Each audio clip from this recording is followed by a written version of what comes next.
Hello guys, welcome to my YouTube channel. तो आज तारीख है 21 अगस्त और फ्राइडे। जैसे कि आप सब देख सकते हो, मेरा म्यूचुअल फंड पोर्टफोलियो अपडेट हो चुका है। करीबन 2900 का गेन चल रहा है वन डे का, जो कल स्टॉक मार्केट अपडेट हुआ है उसका। अगर हम टोटल इन्वेस्टेड वैल्यू देखें तो वो है 5,72,000, जिसकी करंट वैल्यू है 6,77,000। अगर मेरा आज तक का प्रॉफिट देखें तो वो है 1,04,000 इन ओनली म्यूचुअल फंड।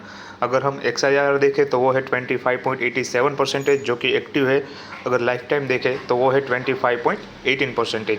अगर हम स्पेसिफिक म्यूचुअल फंड देखें तो किस में कितना लॉस है, कितना पॉजिटिव है, तो वन डे चेंज अगर देखें तो क्वांट स्मॉल कैप में 944 रुपीज़ का गेन है, एक्सिस स्मॉल कैप में 920 रुपीज़ का गेन है, मिड कैप में 961 रुपीज़ का गेन है, डेट फंड 94 रुपीज़ का लॉस है, फ्लेक्सी कैप 159 रुपीज़ का गेन है, लार्ज कैप में 45 रुपीज़ का गेन है, नेस्डेक में 66 रुपीज़ का लॉस है।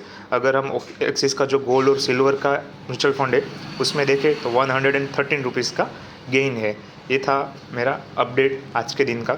अगर हम एसएस स्प्लिट वगैरह में जाए तो एसएस स्प्लिट में इक्विटी में 83%, डेट में 15%, मार्केट स्प्लिट देखें तो स्मॉल कैप में 58%, लार्ज कैप में 24%, मिड कैप में 17%।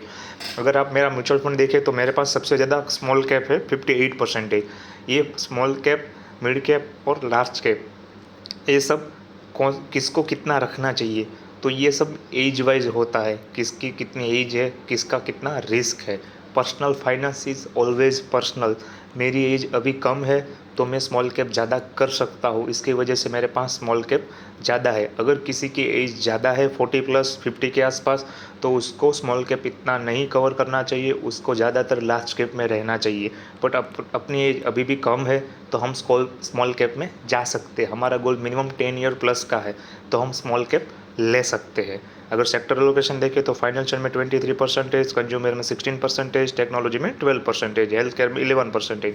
अगर स्टॉक कंसंट्रेशन देखें तो इसमें हमारा कोई रोल नहीं है, ये सब AMC सिलेक्ट और करती है, लेती बेचती है, हमारा इसमें कोई रोल नहीं है। वो जो करना है करे, कोई भी स्टॉक ले, हमें सिर्फ प्रॉफिट चाहिए। अगर एक्टिव वर्सेस पैसिव देखें तो मेरे पास सब एक्टिव फंड है, एक भी पैसिव फंड नहीं है। पैसिव फंड मैं लूँगा भी नहीं। अगर पैसिव फंड चाहिए तो हमें ETF ले लेना चाहिए, म्यूचुअल फंड नहीं लेना चाहिए। अगर हम मेरी जर्नी देखें तो मैं 3-4 साल से इन्वेस्टमेंट कर रहा हूँ, पिछले 1 साल से ज़्यादा इन्वेस्टमेंट कर रहा हूँ। मैंने पिछले वीडियो में बताया था कि नेस्डेक लेना है तो कैसे लेना है, तो वो मैं आपको पूरा प्रोसेस दिखाऊँगा कुछ दिनों में वीडियो बना के, कि कैसे नेस्डेक बाई कर सकते हैं हम थ्रू IND मनी और कोई भी और एप्लीकेशन से हम कैसे US में इन्वेस्टिंग कर सकते हो, मैं आपको दिखाऊंगा अगले वीडियो में। अगर मैं ETF प्लस स्टॉक का मेरा पोर्टफोलियो दिखाऊं तो इन्वेस्टेड वैल्यू 26,000 है इसमें, और जिसकी करंट वैल्यू 30,000 है। करीबन आज तक का 3,800 का गेन चल रहा है। अगर हम स्पेसिफिक IT देखें तो IT आज माइनस में है, कल से माइनस में है। ओवरऑल नहीं, ओवरऑल तो मेरा 1,560 रुपीज़ का इसमें पॉजिटिव गेन चल रहा है। अगर हम सब कुछ मिला दें, mutual fund, stock, ETF, US equity, crypto, तो मेरा टोटल म्यूचुअल सब कुछ पोर्टफोलियो मेरा करीबन 7,40,000 के आसपास बन रहा है। तो ये था मेरा आज का mutual fund portfolio update. See you tomorrow.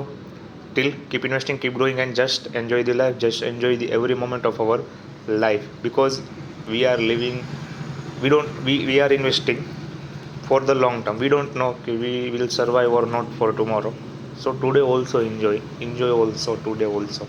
That's why. But see you tomorrow. Thank you for the watching.